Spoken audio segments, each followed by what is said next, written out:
When dealing with the Xbox Series X and the PlayStation 5, most of the time they are hyped up by Microsoft and Sony themselves. But this past week, a gigantic publisher started to hype up the capabilities of the next-gen consoles and said that their games will blow people's minds, and that has gotten me even more incredibly excited for the experiences that we will have at the end of this year when both of these consoles launch. So let's talk about all this, shall we? What is going on, everybody? Randall Thor 19, the man with the million, back again with another video. If you guys could do me a huge favor, if you enjoyed this video, make sure you hit that like and subscribe button. I would greatly appreciate it. So what do we have here? We have EA hyping up the Xbox Series X and the PlayStation 5. So last week, EA COO and CFO Blake Jorgensen fielded some questions about the PlayStation 5 and Series X during EA's investors call, and his response got me really excited about November this year when these next-gen consoles launch and the games that I'll be experiencing, but even more excited for 2 to 3 years down the road when developers can put the Xbox One and the PlayStation 4 behind them, right? So his quote goes, "I don't want to get ahead of our great partners Microsoft and Sony, but you should assume that the power of those consoles are going to be a lot better than the power of existing consoles, which means a really simple thing. We can do a lot more. You will start to see things over the next couple years that we're doing with games that will blow people's minds." And that's the fun part of this business, because we are going to see so much innovation, not just with us, but across the whole industry. He went on to emphasize that the power of the new consoles is going to be substantially greater than the existing ones, adding, "It's going to be fun and great to see how our existing games will evolve, like a FIFA or a Madden, but also see how new games will evolve or be developed under that much higher power." So here we have the EA COO talking about games blowing people's minds, more innovation, and that how he's excited for what everybody else is going to do, and that gets me pumped. What do I think is going to happen here? Well, we're moving away from those ancient Jaguar cores. We're getting away from Vega GPUs. We got Navi now, we have Zen 2. So I'm thinking bigger, more dense worlds, 60 frames as a standard instead of just an option here or there. But then you look at the games he talks about from his own portfolio.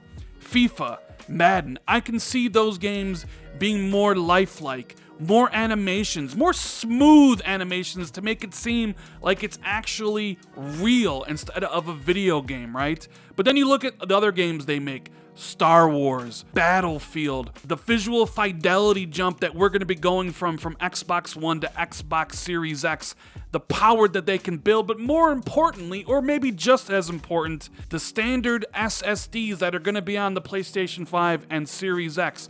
No more you're going to have to see characters squeeze through tight spaces so it can load the next area, because everything will be so much faster. I am so excited to be moving away from these old-ass consoles, going into a new generation where basically anything is possible. A higher frame rate, elimination of loading, bigger worlds, more enemies on screen. Like, that really speaks to me as someone who plays literally almost every game that comes out.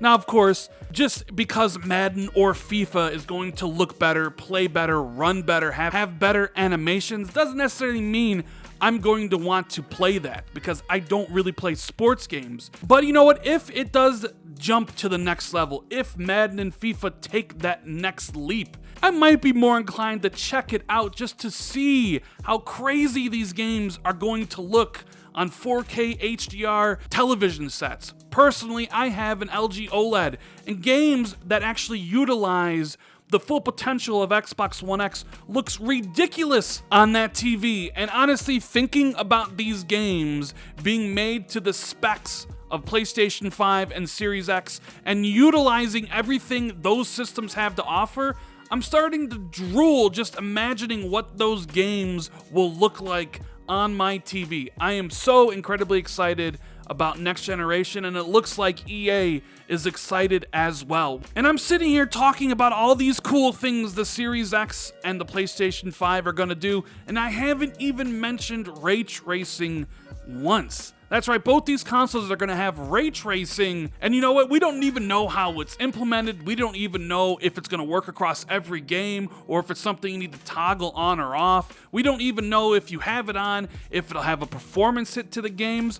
But all I know is when I watch videos on YouTube, comparison videos of games that have ray tracing on versus off, like Control or Battlefield 5, the differences with ray tracing on are staggering, and I want to be able to experience that on my console for next gen. So my God, am I super excited to be moving away from Xbox One, the PlayStation 4, getting new consoles with all the power that comes with it, the SSDs and the ray tracing. I can't wait to see what EA and everybody else is going to make utilizing everything these consoles have to offer. One thing is for certain though, November 2020 can't get here soon enough. Well, that's the video, guys. I really hope you enjoyed it. Let me know what you think about Blake's comment about next gen blowing our minds. Do you agree with him? Are you looking forward to it like I am? Make sure you leave a comment below, and if you really enjoyed this video, make sure you hit that like and subscribe button. Share this out with a friend on Twitter or wherever. And if you always want to be notified immediately when I drop new content, make sure you hit that notification bell. Thank you guys so much for watching. I greatly appreciate it, and I'll see everybody in the next video. Later, guys.